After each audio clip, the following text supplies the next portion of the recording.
বাবার যখন 40,000 টাকা নিয়ে আমি ঢাকায় এসে মিল্টন ভাইয়ের কাছে দিতে গেলাম, তখন উনি বললেন যে তোমার বাবা স্কুল শিক্ষক, এই টাকাটা আমি নিব না, আমি দেখি কি করতে পারি। ঠিক মনটা আমার দুমড়ে মুচড়ে গেল যে তাহলে ক্যাসেটটা মানে আমার হচ্ছে না আর। কারণ এই যুগে টাকা হাতে পাওয়ার পরে মানুষ টাকা ফেরত দিয়ে আমার ক্যাসেট করবে, এটা যেন আমার কাছে একটা অবিশ্বাস্য একটা ব্যাপার হয়ে গেল। মনির ভাই নাকি আপনার কাছে এসেছিল তার বাবার কাছ থেকে টাকা নিয়ে গান করার জন্য, বাট আপনি রাজি হন নাই। এই গল্পটা একটু শুনতে চাই। না, রাজি হই নাই না। আসলে মনিরের গান যখন আমি শুনলাম, তখন আমি কিন্তু তখনই মুগ্ধ হলাম। আমি ভরসা করতে পারলাম যে একে নিয়ে আমি যে যুদ্ধটা করতে যাব, যুদ্ধে জয়ী হওয়া সম্ভব। তো তখন মনিরের বাবা একজন স্কুল শিক্ষক, উনি তার মানে আয় থেকে মনিরের জন্য টাকা দিয়েছিল। তো তখন আমি চিন্তা করলাম যে স্কুল শিক্ষকদের প্রতি তো আমাদের সবসময় একটা সম্মান, শ্রদ্ধা, ভক্তি থাকেই। তখন আমি মনিরকে বললাম যে মনির, তোমার এই টাকাটা আপাতত লাগবে না, আমি দেখছি কি করা যায়। তো আমাদের সেই সময় সিস্টেম ছিল যে আমাদের যখন আমরা যে প্রোডাকশনে কাজ করি সেই প্রোডাকশনই ফাইন্যান্স করতো আর কি।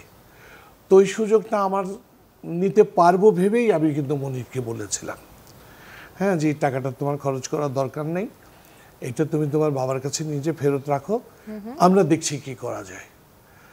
সেইভাবে আমাদের শুরু হয়েছে। বাদবাকি মনি সুন্দর করে বলতে পারবে, প্লিজ। গানের ক্যারিয়ারে অনেক স্ট্রাগল থাকে, আপনার লাইফের সেই জায়গাটা আমি শুনতে চাই। শুরুর দিকে স্ট্রাগল তো ছিলই, কারণ আমি শুনেছি আপনার বাসাও নাকি চেঞ্জ করতে হয়েছে। হ্যাঁ, সেটা তো হয়েছেই, সেটা হয়েছে। আমার হারমোনিয়াম যে বাবা কিনে দিয়েছিল, যে হারমোনিয়ামটা, এই হারমোনিয়ামের দিকে তাকালেই বোঝা যায় যে আমার জীবনের সঙ্গীতের পেছনে ঘটে যাওয়া ঘটনার কতটুকু নির্মম ইতিহাস আছে।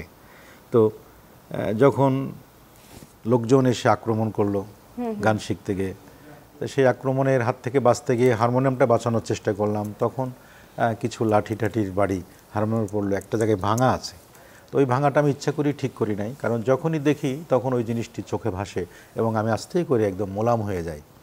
হ্যাঁ, যে তখন যেভাবে সঙ্গীতের জন্য আসছি, এখন মনির খান হওয়ার পরে যেন আমি নিজের ভিতরে ভাব বা অহংকার এটা যেন কোনোভাবে না আসে, যার কারণে অনেক কিছু আমি মানার চেষ্টা করি এবং এগুলো সব কিছু শিক্ষা পেয়েছি কিন্তু সঙ্গীতের ক্ষেত্রে আমি মিল্টন ভাইয়ের কাছ থেকে।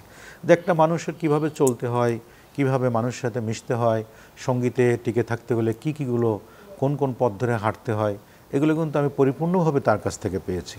তো এই জন্য মানুষ, আমার বাবা বলতেন, স্কুল শিক্ষক, তো উনি বলতেন যে প্রাতিষ্ঠানিক শিক্ষার থেকে বড় প্রয়োজন পারিবারিক শিক্ষা, এবং তার অভিভাবক, তার গুরুমুখী যে শিক্ষাগুলো, সেগুলি যদি কোনো ছাত্র বা কোনো সন্তান যদি গ্রহণ করতে পারে, তা তার জীবনে খুব বেশি আলো না আসলেও অন্ধকারে ডুবে যাবে না, সে ভালো থাকবে। তো বাবার যখন 40,000 টাকা নিয়ে আমি ঢাকায় এসে মিল্টন ভাইয়ের কাছে দিতে গেলাম, তখন উনি বললেন যে তোমার বাবা স্কুল শিক্ষক, এই টাকাটা আমি নিব না, আমি দেখি কি করতে পারি। ঠিক মনটা আমার দুমড়ে মুচড়ে গেল যে তাহলে ক্যাসেটটা মানে আমার হচ্ছে না আর। কারণ এই যুগে টাকা হাতে পাওয়ার পরে মানুষ টাকা ফেরত দিয়ে আমার ক্যাসেট করবে, এটা যেন আমার কাছে একটা অবিশ্বাস্য একটা ব্যাপার হয়ে গেল।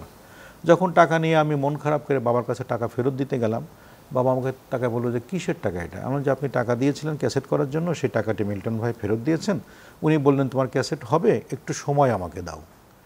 বাবা বললো আর হলো না, টাকা দিয়েই মানুষ কাজ করে না, আর টাকা ছাড়া কাজ করবে, তাহলে আর হলো না বাবা, আমার যে ইচ্ছা ছিল সেটা হয়তো আর পূরণ হবে না।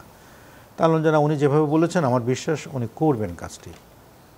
তো যাই হোক, আস্তে আস্তে কাজ শুরু হলো। তখন বাবা অসুস্থ হলেন, আমিও অসুস্থ হলাম। প্রায় দীর্ঘ 4 বছর আমরা এই তোমার কোনো দোষ নেই অ্যালবামের কাজ শুরু থেকে শেষ পর্যন্ত আসতে দীর্ঘ 4 বছর সময় লাগলো। এই 4 বছরের মধ্যে আমার কর্মটা ছিল কি, মিল্টন ভাইয়ের শাসন, মিল্টন ভাইয়ের আদর, মিল্টন ভাইয়ের মায়া মমতা, তার শিক্ষা, সব কিছুতেই আমি একবার আষ্টে পৃষ্ঠে জড়িয়ে গেলাম। আমি যখন মিল্টন ভাইকে খোঁজ করতে যেতাম, দেখা গেলো টেলিভিশনে আছে, আমি গেছি, পাই নাই। কোথায়? তালতলা। এখন কোথায়? স্টুডিওতে। আমি কিন্তু তখন পায়ে হেঁটে যেতাম, কারণ পয়সা ছিল না আমার কাছে। হ্যাঁ, কখনো বাসে, কখনো টেম্পুতে, কখনো পায়ে হেঁটে এইভাবে যেতাম, ক্লান্ত হয়ে যেতাম। আমার চোখের দিকে তাকিয়ে বলতো তুমি আগে খেয়ে নাও। তা মিল্টন ভাই কখনো টাকা সুন্দর করে ভাঁজ করে মানিব্যাগে বা পকেটে রাখতো না, উনি সামনে রাখেন, এর মধ্যে মোবাইল রাখতেছে, এর মধ্যে অন্য কিছু রাখতেছে, এরকম টাকা এরকম এনে দেখতাম সব টাকা এরকম একদম কুশরি মুশরি হয়ে থাকতো। তো ওখান থেকে টাকা বলতে যেটা নিয়ে যাও উনি খেয়ে আসো। তা এই যে আমাকে ক্ষুধার্ত অবস্থায় খাওয়ায় সুস্থ করে আবার সে গান নিয়ে, এবং প্রতিদিন ওই গানগুলো আমাকে যে তার কাছে পরীক্ষা দিতে হতো, এবং উনি ওখানে আন্ডারলাইন করে লিখে দিতেন যে এই শব্দটা এভাবে এভাবে করে আসো, এই শব্দ এভাবে করে আসেন।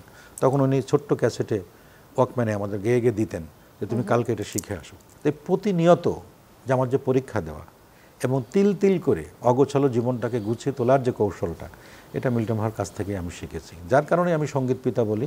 কার কি মনে হয় আমার কিচ্ছু আসে যায় না।